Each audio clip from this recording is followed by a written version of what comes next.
Okay, आज हम बात करेंगे इंस्पायरेशन एंड एक्सपायरेशन की। इंस्पायरेशन एंड एक्सपायरेशन, इन दोनों के अंदर बहुत ख़ास डिफरेंस है। इंस्पायरेशन का प्रोसेस और एक्सपायरेशन का प्रोसेस जो है वो आपको ये डायग्राम्स हैं, इनमें आसानी से समझ आ जाएगा। एक्सहेलिंग एंड ब्रीथिंग इन, जैसे कि हमने सांस अंदर खींचा तो हमारी जो चेस्ट है वो अप हो जाती है, मतलब थोड़ी फैल जाती है, और जैसे ही हम सांस बाहर निकालते हैं, ब्रीथ आउट करते हैं, तो हमारी चेस्ट वापस नॉर्मल साइज में आ जाती है। ये चीज़ें हैं इंस्पायरेशन एंड एक्सपायरेशन। ठीक, अब इनकी जो बेसिक बायोलॉजिकल क्या कह सकते हैं उसको एलेब्रेशन है, वो मैं आपको करके दे देती हूँ ताकि आपको आसानी से समझ आ जाए।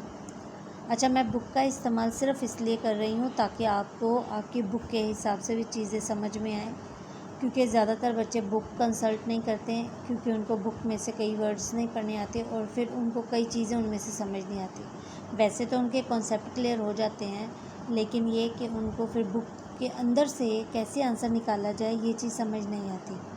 सो इस चीज़ को समझाने के लिए मैं बुक का भी साथ में इस्तेमाल करती हूँ। कई दफ़ा बाय ऑन माई सेल्फ करती हूँ, कई दफ़ा फिर बुक का इस्तेमाल करती हूँ, ताकि आपको ज़्यादा से ज़्यादा अच्छे तरीके से समझ आ सके।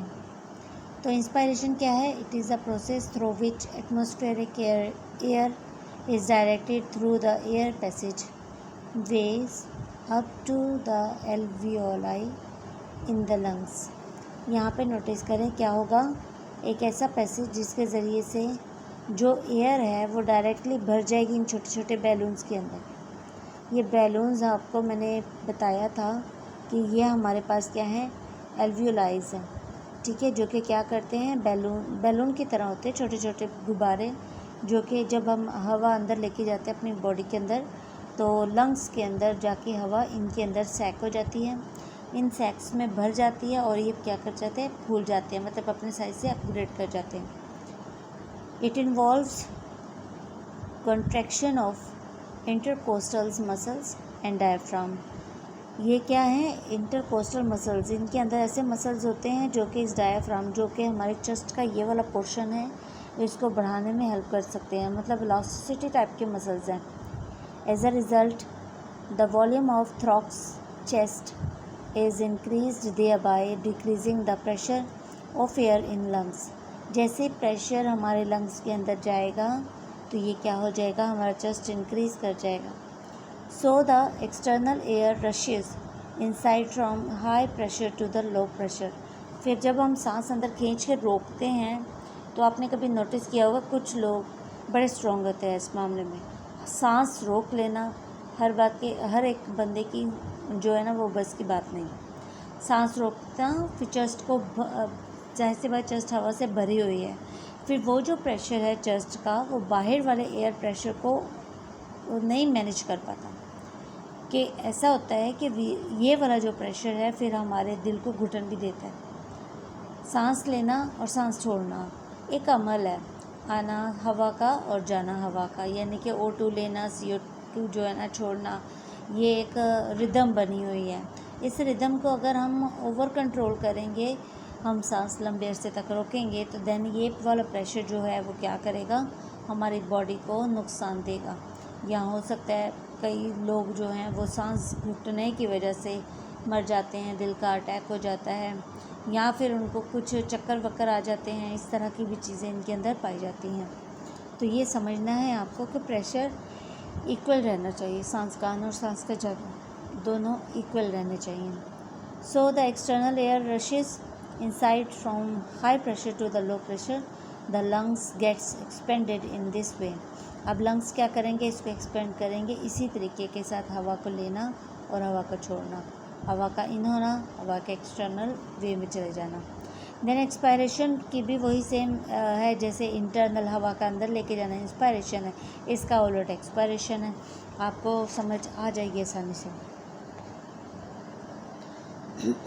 It is a just reverse of inspiration. Inspiration का रिवर्स मैंने अभी जैसे बोला आपको।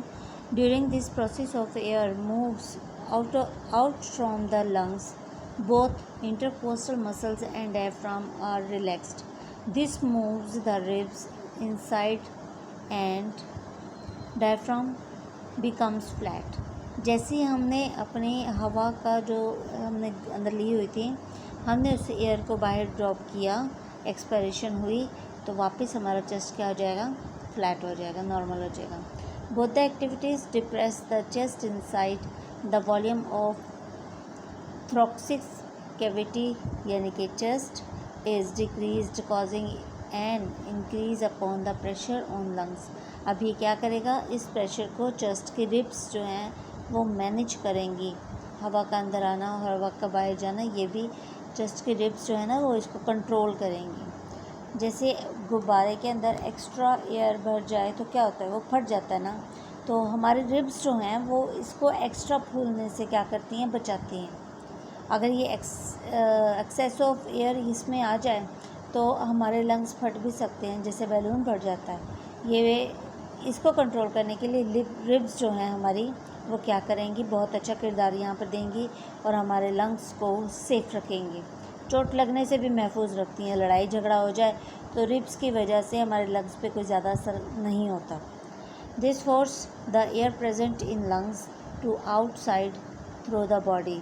और ये जो फोर्स है जो हमारा अंदर की तरफ खींचना और एक्सेल करना, ये दोनों चीज़ें जो हैं क्या कहलाएंगी, हमारे रिब्स के प्रेशर के वजह से कंट्रोल में रहेंगी और आउटसाइड हमारी बॉडी को एक्स्ट्रा फूलने से बचाएंगी, या हमारे चेस्ट को एक्स्ट्रा भरने से, एयर के प्रेशर से भरने से बचाएंगे। आई होप आपको ये पूरा जो है ना वो समझ आ गया होगा।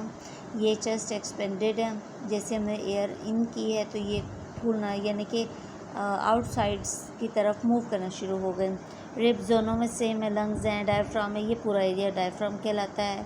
ये कॉन्ट्रैक्शन है डायफ्राम का और ये रिलैक्सेशन है, यानी कि रिलैक्स हो जाती है जब हम हवा ड्रॉप करते हैं अपने मुंह से, तो क्या हो जाता है, हमारी बॉडी रिलैक्स हो जाती है।